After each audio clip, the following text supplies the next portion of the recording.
I'm here today in one of our modern recipe restaurants in London with Juan, a nutritional expert. And we're going to talk about how we plan our autumn and winter modern recipe menus. So when we're planning our menu, we know there's a tremendous amount of work that goes behind it. But what are the key considerations? Our key consideration is understanding what our consumers' nutritional needs are. We then look at sourcing some healthier ingredients that's also sustainable and seasonal. We look at the functionality of some of these ingredients to make sure that our approach is always scientific and evidence-based. And then finally, we sit down with our chefs, and from there we look at how we can best combine some of these ingredients to ensure that we provide the variety and it supports and contributes towards a healthy, balanced and sustainable diet. And I know a lot of science goes into how we produce our menus. Talk to me more about the science. Well, what we do with Modern Recipe is we actually translate some of the scientific information into very simple guidelines for our chefs to create some of those dishes.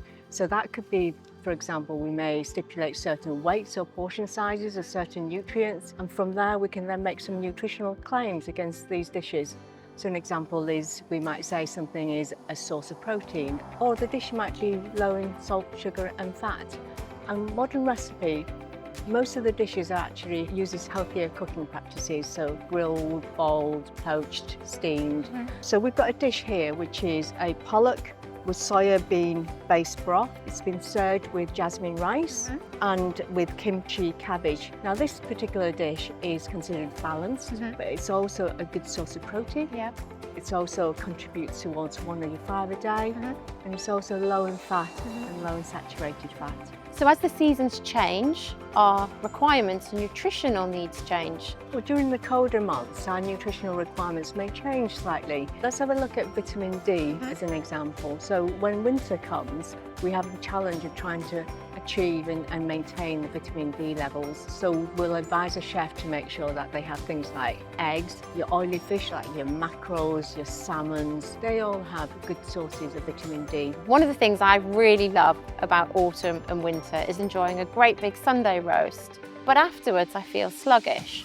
What are the things that we can do to make sure that we don't feel sluggish and go back to our office? The post-lunch slump can be due to several reasons. The key really here is to choose wisely. Choose dishes that are balanced, choose more complex carbohydrates. So like multigrains, brown rice, those will be better, and they take longer to digest and will sustain your energy for a bit longer. We talk a lot about sustainability, and one of the things that I'm incredibly excited and proud of is that we're really charging forward in this space. 70% of all our meals to be low carbon by 2030. Talk to me more about the plant-based power into our bodies and our nutrition. Well, we've got both plant-based as well as plant-forward dishes. The difference between a plant-based food and a plant-forward dish is that a plant-based is excluding any sort of animal products, whereas a plant-forward dish will have an element of animal products in there, but taking into consideration the carbon emissions. The majority of these dishes contain plenty of fruits, vegetables, nuts, seeds, and therefore it's packed full of nutrients. As an expert in nutrition, give me 3 top tips of the things that we should do to make sure that our diet works for us well in the autumn and winter. So the first thing I would say is make sure you choose a balanced dish. You've got your proteins, you've got your carbohydrates, and you've got your vegetables and fruit in there. The second is to stay hydrated, because we know that if we're dehydrated, it could actually affect our concentration. Then the final thing is make sure you've got plenty of fruit and vegetables on your plate, rainbow colours, and have 5 portions of fruit and veg a day. And then can I add one more? Smart snacking. Choosing some healthier snacks in between your meals to maintain your energy levels.